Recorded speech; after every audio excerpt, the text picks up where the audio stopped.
Salut la grande famille, c'est encore moi aussi BG. Si tu es nouveau, tu es nouvelle sur ma vidéo, faut t'abonner sur ma chaîne YouTube, ma page Facebook, Instagram. N'oubliez pas de partager mes vidéos et aussi liker. Bref, la famille, j'aimerais vous présenter une petite vidéo de un S brouteur. Vraiment, voici un S brouteur, un ancien brouteur. Surtout en Côte d'Ivoire, quand on dit brouteur, ce sont les arnaqueurs, ce sont les fémans. Voilà. Voici un S brouteur qui est en train de se dévoiler aujourd'hui. Il s'est converti en un chrétien. Voilà. Donc, il est baptisé. Aujourd'hui, il est en train de nous parler de son passé. Vous savez, dans la vie, on fait des erreurs. Oui, on fait des erreurs. Mais ceux qui font des erreurs, surtout très graves, et voient que les petits frères veulent les ressembler, il est temps de venir passer un message pour dire à leurs petits frères, n'allez pas là-bas. Parce que le diable est très malin. Voici des personnes qui sont les brouteurs en Côte d'Ivoire, qui font rêver les petites sœurs, qui font rêver les petits frères. Oui, un brouteur, c'est lui qui dépense sans même réfléchir. Un brouteur, c'est lui-même qui fait la java, qui juste un diguer dit son nom seulement, prononce son nom dans le micro. Il est capable de tout donner ce qui est sur lui. Vous savez, l'argent facile, on ne peut pas prendre l'argent facile ou on ne peut pas prendre quelque chose de facile pour réaliser. Jamais. J'interpelle des jeunes frères et des jeunes sœurs parce que le broutage, ce n'est pas uniquement des hommes seulement. Les femmes sont là. Moi-même en Côte d'Ivoire, je connaissais des filles qui pratiquaient les mêmes choses aussi. Vous savez, arrêtez de mentir pour dire non que oui, j'ai fait ces choses pour enlever ma famille dans la souffrance. Non, arrêtez ça. Et aussi, j'interpelle des personnes qui sont mangées ou qui sont fait des trucs pratiques, rituels. S'il vous plaît, le diable vous blague. Voici un jeune frère qui va nous dévoiler son passé, où il a mangé la lame, où il a fait des choses. Et on dit qu'il y avait un médicament que lui, on lui dit non, qu'il faut avoir 26 ans ou 25 ans avant de prendre. Mais lui, à ce temps, il avait 21 ans. Quand il a pris, il est tombé en même temps et il était dans le coma. Mais Dieu merci, quand Dieu veut t'utiliser, quel que soit ce que tu fais, c'est toi qui vas venir témoigner. Est-ce que vous comprenez? Après la mort de son ami, son coéquipier, et c'est là qu'il a commencé à comprendre que le diable est malin. Le diable les a utilisés. Et aujourd'hui, il a le temps et il a le courage de se confesser. Et aujourd'hui, il est baptisé aussi. Donc, mes frères et sœurs, vous qui êtes dans ce milieu-là, le milieu est très grave. Le milieu est très sensible. Voici le témoignage. Je pense que ce témoignage-là, vous allez partager ça pour que ça puisse aider beaucoup de personnes. À faire des broutages là, il y a tellement. C'est le nom qui est là. Oui, je suis un féminin, mais en bas là, il y a d'autres qui ne connaissent pas ce qui se passe en bas. Donc la famille, voici la vidéo. Je suis sur le plateau, mais peut-être 10 ans d'une vie, on ne peut pas la raconter en quelques minutes. Mais je suis sûr qu'il y a quelqu'un qui est derrière son écran qui sera transformé vraiment aujourd'hui. Parce que Dieu a un message pour lui. Dieu a un message pour quelqu'un. Voilà. Là où c'était difficile, quand il est arrivé, il ne gagnait même pas de l'argent. Au début, il a fait presque 8 mois. Moi aussi, j'ai tapé le clavier comme on parlait, mais il ne gagnait rien. Voilà, c'est dans le jargon. Taper le clavier. Il y avait des mougous. Les mougous sont communément appelés nos victimes. Ce sont nos victimes qu'on appelle les mougous. Voilà. Je ne viens pas sur ce plateau pour essayer de parler d'autre chose, mais je vais faire mon témoignage parce que en tout il cas, faudrait que la jeunesse soit. Il faudrait que la jeunesse prenne conscience. On attend de vous. C'est vraiment ce qu'on attend de vous. Vraiment. Alors donc, c'était quoi votre, je ne sais pas, il y a forcément plusieurs types de broutage, mais vous étiez spécialisé dans quoi? J'étais spécialisé dans l'arnaque love. L'arnaque love, ce qui veut dire? Il me faisait passer pour une femme. Voilà. Et ça marchait? Bien sûr. D'accord. Donc vous avez galéré pendant 8 mois et puis après... Pendant 8 mois et après, j'ai essayé de demander plus en profondeur. Ils m'ont dit, voici ce qui se passe. Il faudrait que tu fasses des sacrifices, tu attaches l'esprit de certains blancs. Il faudrait que tu te laves avec des potions, tu casses des canaries au carrefour. Je dis, si d'autres le font, ils ne sont pas morts. Pourquoi hésiter? Ma famille est pauvre, c'est dur. Moi aussi, j'ai envie de sortir de cette misère-là. Ça, c'était votre raisonnement d'alors? Ça, c'était mon raisonnement à l'époque. Et voici comment il va prendre la route de Katiola, Wangolo, Tumodi. Ça, c'était ici en Côte d'Ivoire.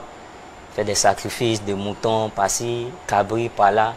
L'argent venait, mais ce n'était pas en abondance. 100 000, 200 000, 250 000. Quelle était la plus forte somme? Ma plus forte somme qu'il y a eu, environ 2,5 millions en un jour. Et qu'est-ce que vous faisiez de cet argent-là? Il y avait un seul rêve, aller en Europe. Mais j'ai échoué beaucoup de voyages. Il me dit que Dieu n'était pas dedans. Aller en Europe pour faire quoi exactement? Pour continuer le broutage? Non, pas le broutage. Parce que déjà même, je joue au foot. Voilà. J'étais au foot, j'ai joué au Stella Club d'Adjamé. Voilà. Pour ceux qui me voient sur les postes télévisés, souvent que je suis un grand joueur de foot aussi. Mais néanmoins, je voulais aller en Europe. C'était mon seul objectif. Mais de façon clandestine, voilà, ça ne vous aurait pas permis d'exceller dans le sport? Vraiment. Vraiment. C'était vraiment, il y avait un objectif. Moi aussi, aller au broutage, juste pour me faire un chemin et puis atteindre mon objectif. Mais une fois que vous constatez que vous n'arrivez pas à vous réaliser à travers le broutage, est-ce que ça vous donne la force de continuer? Il y a eu plus de force. Parce que 10 ans quand même, c'est toute une vie. Hein. 10 ans, c'est pas 10 jours. Il y a eu plus de force à continuer jusqu'à ce que ça me pousse à aller au Bénin, au Togo. Parce que je me suis dit que c'est parce qu'il n'y a pas de l'argent qu'il ne partait pas. Donc, je voulais avoir plus de puissance. C'est au Bénin que je suis parti au Bénin. On est rentré dans certaines sciences occultes où on était obligé de manger des lames. Ça, c'est incroyable, en fait. De manger des lames. Les lames qu'on vend souvent à la boutique, là. Et ça ne vous faisait pas de mal? Comme du pain au chocolat. Pardon? Non. Comme du pain au chocolat. Du pain au chocolat de la blanche? Oui, en fait, il le faisait naturellement, en fait. Vous le faisiez naturellement. Alors, ce que je voulais savoir, il y avait forcément un rituel ou quelque chose qui était fait pour... Bon, il y a eu des rituels qui se sont passés. Le premier rituel, en tout cas... Bon, on ne va pas rentrer forcément dans tous les détails. Le premier rituel, vraiment, a été long. Dans le premier rituel, j'ai failli perdre ma vie. Voilà. Je n'avais pas encore l'âge, j'avais que 21 ans. Et je devais avoir 26 ans avant de pratiquer ce rituel. Mais je me suis dit, vous étiez tellement pressé. Je vais sortir. Et il a failli perdre la vie. Parce que vraiment, je suis tombé évanoui. Beaucoup de choses se sont passées. Grâce à Dieu. Mais ça ne va pas vous pousser à vous abandonner. Non. Ça ne vous pousse pas à abandonner. Non. Et finalement, on ne va pas raconter tout ce que vous avez fait dans ce domaine parce que c'est même pas intéressant, c'est pas du tout agréable à écouter. Ah, c'est dommage, vraiment. Mais comment est-ce que vous arrivez à sortir de cet engrenage? C'est une grâce de Dieu, vraiment. Parce que c'est personnellement que je suis sorti du broutage. Personnellement. J'ai perdu un ami en 2016-2017.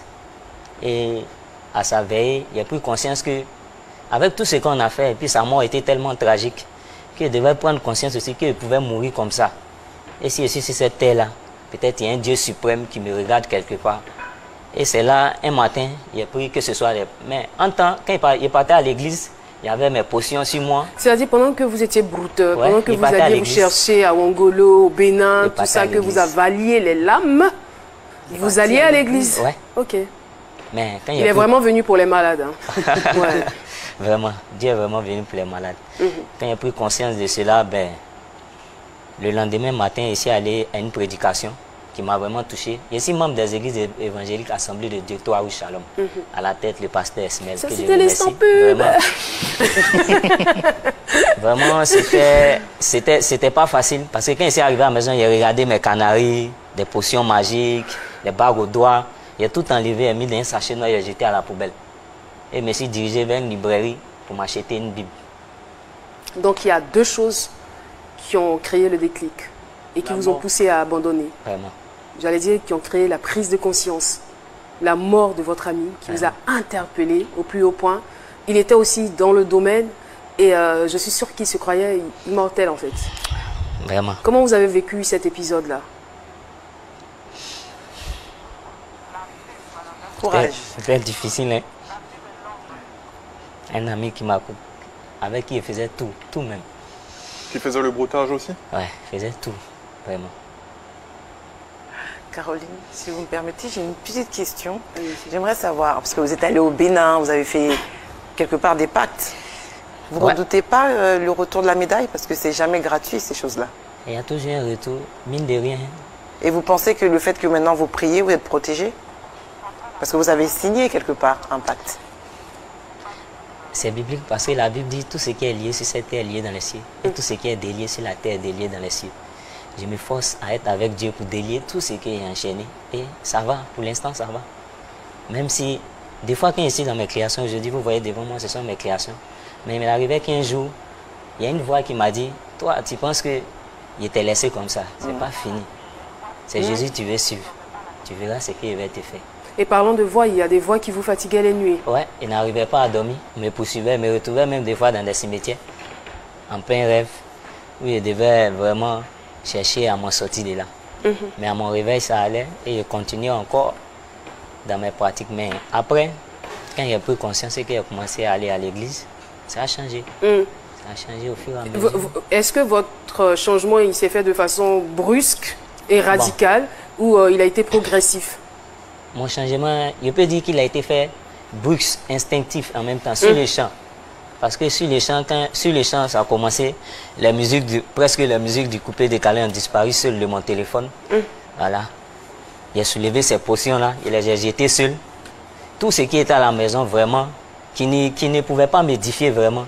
J'ai commencé, il ne les donnait même pas en cadeau, mais je les jetais seulement. Je les jetais, ce qui peut casser, il cassait, ce qui peut jeter, il jetait. Et vos amis qui étaient dans la même situation que vous, vos amis brouteurs, ce changement-là, comment est-ce qu'ils ont... En tout cas, dans les débuts, certains, parce que dans ce domaine-là, c'est l'alcool, les femmes, le sexe, tout et tout. Hein, voilà. Mais au début, ils ont dit, ben, tu as arrêté l'alcool, tu dis tu vas à l'église, on verra 5 jours, on te donne 5 jours. Il a fait 1 mois, on te donne 6 mois, il a fait 1 an, sans toucher à l'alcool avant de passer par le baptême. Alors, comment cette reconversion s'est faite du broutage aujourd'hui? Vous êtes devenu artiste? Que dirais-je? Si ce n'est pas Dieu. Il n'a même pas appris ça. Sérieux? Oui. Il n'a appris nullement, nulle part. Je suis autodidacte. J'utilise tout ce qui est recyclable. Carton, bouchon de vin, pipette, pour faire des créations. Il y a le maire, M. Koné Kafana Gilbert, avec madame, la directrice des affaires socio-culturelles de l'Amérique, qui a organisé un concours dont je porte le t-shirt même, Génération Positive. Il fait tout ce qui est positif maintenant. Voilà. C'est très bien. Tout ce qui est positif maintenant. On était 500 candidats. Ils ont pris 30. Et il fait partie Vous faites partie, bravo, bravo. Paulus Agathon. Alors notre invité dit qu'il fait tout ce qui est positif maintenant, mais c'est clair que quand on a été habitué aux choses aisées, c'est difficile de s'en détacher. On a sur la page Facebook Kwasi Yannick qui dit « J'aimerais savoir, est-ce qu'il n'y a pas eu de regrets ?» Oui, c'est vrai que vous avez entamé une nouvelle vie, mais c'est difficile souvent de se détacher de certaines choses. Vraiment, le seul regret que j'ai, c'est que j'ai 2 enfants. Mon premier fils, c'est lui-même qui m'a fait vraiment prendre conscience parce qu'il tombait tout le temps malade. Il tombait tout le temps. Bref, la famille, nous tous, on a écouté ce que ce jeune homme a dit. Vraiment, ça donne froid au dos. Pourquoi il dit ça? Il y a des parents, aujourd'hui, les enfants sont dans ce domaine-là qu'on appelle le broutage. Mais ils ne savent pas comment les gars font pour avoir cet argent. Comment les enfants se sacrifient pour avoir cet argent que les gars prennent pour faire la java, pour aller dans les maquis, pour aller sortir avec les filles. Et puis, vous savez, dans la vie, l'argent rapide, l'argent facile, tu peux rien faire avec ça. Si ce n'est pas aller dans les maquis, jeter ça, si les DJ, si les artistes, ou soit aller dilapider, faire des bêtises, les achats, que toi-même après tu t'assois et puis tu ne sais même pas, tu as payé quoi, tu as réalisé quoi. Remarquez très bien. Au fur et à mesure que vous êtes dans ce domaine, arrivé au moment là, tu vas dire, mais je suis fatigué mais de parler avec je peux dire, c'est qui lui l'a appelé Mounou. Il a dit quoi la même. Il a dit un nom la même. Bon, lui il dit c'est fait passer comme une femme. Donc il va commencer à causer. Arrivé au moment, il va dire des discussions comme ça, il est fatigué. Et il va aller voir où il s'en pratiquer. Je ne sais pas si c'est les trois là. Il va demander, je veux l'argent rapide. Je veux l'argent bédou magique. Je veux valise magique. Je veux valise tant. Je veux canari magique. Et c'est dans ça maintenant, il va avoir cet argent. Or, quand il va commencer à avoir cet argent, auparavant, ceux qui le connaissent en tant que brouteur, ils vont dire non que oui, ce sont ces victimes qu'il est en train d'arnaquer encore. Or, c'est plus ça. C'est plus ça, il a changé des grades. Maintenant, c'est plus ça. Il peut plus ça. Tu lui demandes, il dit, lui, il travaille à la maison. Hein. Il paye son ordinateur, il paye sa connexion, il est tranquille. Vous ne le voyez pas travailler où? Il est toujours à la maison. Or, il a les trucs pratiques où il gagne de l'argent facilement. Mais vous ne savez pas. Souvent, quand je suis là, il y a tant de gens qui disent, lui-même, il a dit quoi? Il dit, oui, mes parents sont pauvres. À cause de ça, mais mon frère, toi, tu es allé pratiquer tout ça là. Tu es allé faire tout ça là. Tu es allé manger l'âme. Tu dis ça à cause de tes parents. Mais quand tu étais dedans, est-ce que tu as enlevé tes parents dans la souffrance? À cause de tes parents, tu es allé manger l'âme. Tu es allé faire des bêtises. Mais est-ce que quand tu étais dedans là, tu mangeais tout ça là, cet argent que tu as eu là, est-ce que tu as enlevé tes parents dans la souffrance? Quand le diable vous blague, vous rentrez, non, moi c'est à cause de ma mère, à cause de mon père, à cause de ma mère, moi là, je suis capable de tout faire et enlever mes parents dans la souffrance. C'est là-bas vous parlez, mais quand vous venez là, votre esprit change en même temps. Votre esprit change. Vous pouvez nous donner des 50 000, 100 000 à vos mamans, donner 20 000, 30 000, 50 000. Mais ce n'est pas ça, on dit non que ce n'est pas à cause de 50 000, 100 000 que tu allais vendre ta vie. Souvent, vous mourrez précoce et c'est après vos parents souffrent pour dire, hé, mon fils là, qui l'a tué, mon fils là, c'est lui qui pouvait nous enlever dans la souffrance. Voyez ceci. Or, vous ne savez, les parents ne savent pas que vos fils même allaient prendre des trucs, même les bagages qui sont doux même. Il allait soulever ça. Arrêtez ça. Si vous voulez faire vos trucs là, enlevez les parents dedans. Parce que vous êtes dans ce domaine-là. Non, il m'a fait ça là pour enlever mes parents. Là. Mais tes parents sont toujours dans le problème. Réfléchissons d'abord avant de poser des actes. Réfléchissons très bien. Petit frère, toi tu m'écoutes. Petite, parce que ça là, il y a femme, il y a garçon dedans aussi. Hein. Broutage, il y a femme et il y a garçon dedans. Moi, quand j'étais en Côte d'Ivoire, je connaissais une fille. Elle aussi, elle était dans ce domaine-là. Je vous interpelle. Écoutez-moi très bien. Ce que vous faites là, ce n'est pas bon. Laissez cette histoire-là. Voici vos grands frères. Lui, actuellement, là, son affaire, c'est un peu petit. Il y a d'autres, mais pour eux-mêmes, quand ils t'expliquent là, toi, mais tu es là comme ça, tu dis, tu ne crois pas. Maintenant, là, ce que vous appelez blanc, le bobo, le quoi là, il n'est plus, ça là, ça ne marche, ça avance, ça marchait. Aujourd'hui, là, les gars vont vous faire croire que oui, c'est les blancs, ou soit c'est les clients, ou soit c'est quoi, tu les payes. C'est plus ça. Eux, ils sont pratiquer des choses qui sont plus lourdes que eux. Remarquez très bien. Quelqu'un, toi-même, regarde, tu t'as mangé des lames, tu t'as avalé l'âme, tu t'as mangé quoi, tu viens, tu prends cet argent-là. Tu t'as jeté ça, si quelqu'un tu prends micro et puis il chante ton nom. Ou il prend, il dit, Rossi, et puis tu t'as jeté. Oh, quand tu étais là-bas, tu dis, tu veux enlever ta famille dans la souffrance. Regardez comment on vous blague. Regardez comment toi, ton instinct te blague. Regarde comment toi, ton esprit te blague. C'est quoi ça? C'est quelle vie ça là? C'est quelle vie ça là?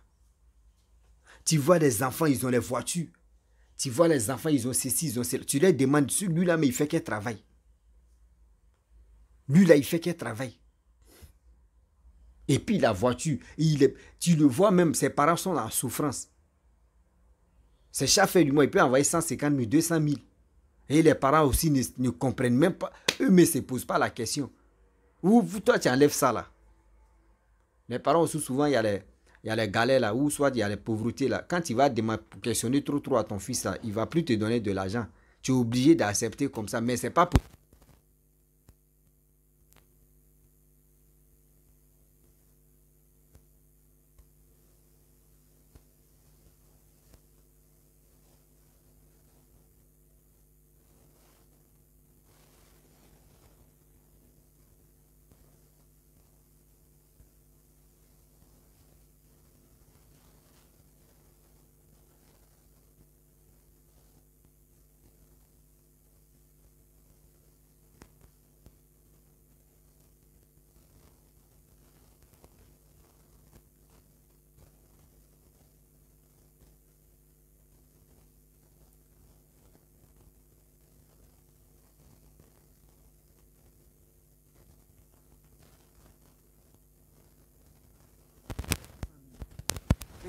bon, d'accord, 200 000, on va te donner 1 million.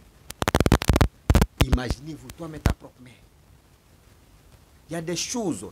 D'autres me disent non que oui. Excusez-moi pour mes parents, excusez-moi pour... On te dit non que oui.